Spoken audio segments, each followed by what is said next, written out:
নমস্কার বন্ধুরা, স্বাগত আর দুনিয়াতে সবাইকে ওয়েলকাম জানাই। আজ বানাবো ক্যাপসিকাম কোরমা। খুব টেস্টি আর হেলদি এই রেসিপিটা আপনারা অল্প সময় অল্প উপকরণ দিয়ে বানিয়ে ফেলুন। সবার প্রথমে নিয়েছি ক্যাপসিকাম, ছোট ছোট পিস করে কেটে নিয়েছি। আপনারা যে কোনো কালারের ক্যাপসিকাম দিয়ে বানাতে পারেন, রেড কিংবা ইয়েলো কিংবা গ্রিন। আমি গ্রিন ক্যাপসিকাম দিয়ে বানাচ্ছি। কড়াইয়ের মধ্যে রিফাইন তেলে ক্যাপসিকামগুলো কেটে দিয়ে দিলাম। গ্রিন ক্যাপসিকাম অল্প লাল হয়ে গেছে, তাই মনে হচ্ছে লাল ক্যাপসিকাম, কিন্তু এটা গ্রিন ক্যাপসিকাম দিয়ে আমি আজকে কোরমা বানাবো। গ্যাসের ফ্লেমটা মিডিয়াম রেখে ক্যাপসিকামগুলো লবণ দিয়ে ভাজতে দিয়ে দিব। আর অল্প ভেজে নিলে স্বাদটা ভালো আসবে, আর না হলে ক্যাপসিকাম কাঁচা যে সবজিতে গন্ধটা থাকে। ভেজে নিয়েছি, 2 মিনিটের মতো নাড়াচাড়া করে আলাদা পাত্রে তুলে রাখলাম। এবার ওই কড়াইতে দিয়ে দেবো 2 টেবিল স্পুন সর্ষের তেল, আর দিয়ে দেবো টুকরো করে নেওয়া 4 থেকে 5টি আদা, আর দিয়ে দেব হাফ বাটি চিনেবাদাম।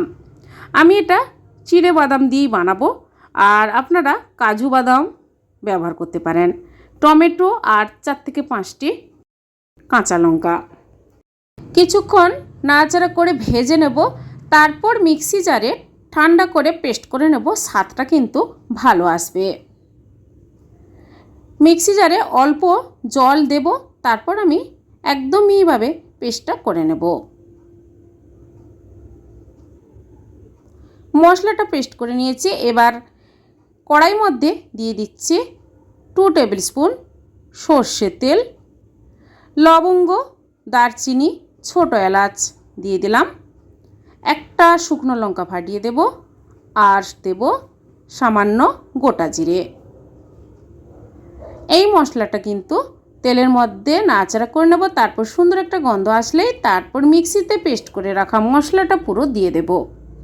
মিক্সি জার ধুয়ে সামান্য জলও দিয়ে দিলাম। এবার কিছুক্ষণ নাড়াচাড়া করব। গ্যাসের ফ্লেমটা কিন্তু অবশ্যই লো ফ্লেমে রাখবেন।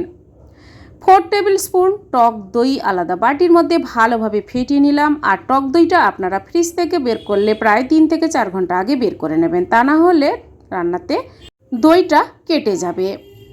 দই আমি দিয়ে দিলাম মশলার সঙ্গে। আরও 1 মিনিটের মতো টাইম দিয়ে আস্তে আস্তে করে নাড়তে হবে। তারপর দিয়ে দিচ্ছি সামান্য হলুদ গুঁড়ো, আর হলুদ গুঁড়ো অল্পই দেবেন। কাশ্মীরি লঙ্কার গুঁড়ো কালারটা ভালো আসার জন্য হাফ টেবিল স্পুন দিলাম, আর হাফ টেবিল স্পুন চিনি দিলাম স্বাদটা ভালো আসার জন্য। এবার আস্তে আস্তে করে দেখবেন মশলা থেকে সুন্দর একটা গন্ধ বেরিয়েছে আর তেল ছাড়তে শুরু করেছে। তারপর দিয়ে দিতে হবে ভেজে রাখা ক্যাপসিকামগুলো। এবার মশলার সঙ্গে ক্যাপসিকাম কিছুক্ষণ নাড়াচাড়া করে নেব। গ্যাসের ফ্লেমটা লো রেখে পরিমাণ মতো লবণ দিয়ে দেব। লবণটা অল্প দিলাম, কারণ ক্যাপসিকাম ভাজার সময় লবণ দিয়ে ভেজেছিলাম, তাই রান্নাতে আমি সামান্য দিলাম লবণ। এবার দিয়ে দিতে হবে জল, আর জলটা আমি এখানে 2 বাটির মতো জল দেব। আর এই রান্নাটা কিন্তু বেশ মাখা মাখা হবে। রুটি, ভাত, পরোটা, লুচি, ফ্রাইড রাইস সবার সঙ্গে খেতে কিন্তু অসাধারণ লাগবে। গ্যাসের ফ্লেমটা হাই টু মিডিয়াম করে মিনিট 4 ফুটতে দেব। ফুটতে ফুটতে বেশ একটা ঘন গ্রেভি এসে যাবে। তারপর দিয়ে দিতে হবে কাসুরি মেথি। আলাদা ফ্রাই প্যানে আমি কাসুরি মেথি অল্প ভেজে নিয়েছি, তারপর গুঁড়ো করে দিয়ে দিলাম।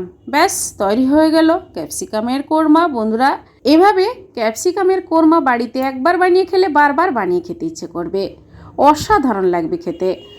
সার্ভ করে নিচ্ছি। আর আজকের এই ক্যাপসিকামের কোরমা রেসিপি আপনাদের কেমন লেগেছে বন্ধুরা কমেন্ট করে অবশ্যই জানাবেন, লাইক করবেন, আর আমার চ্যানেলটি বন্ধুরা সাবস্ক্রাইব করে নেবেন। এরকম দারুণ দারুণ রেসিপি জানতে হলে পাশে থাকা বেল আইকন প্রেস করবেন। আমার চ্যানেলে যখন কোনো রেসিপি দেব সবার আগে আপনাদের কাছে পৌঁছে যাবে। আজই পর্যন্ত সবাই ভালো থাকুন, সুস্থ থাকুন, ধন্যবাদ।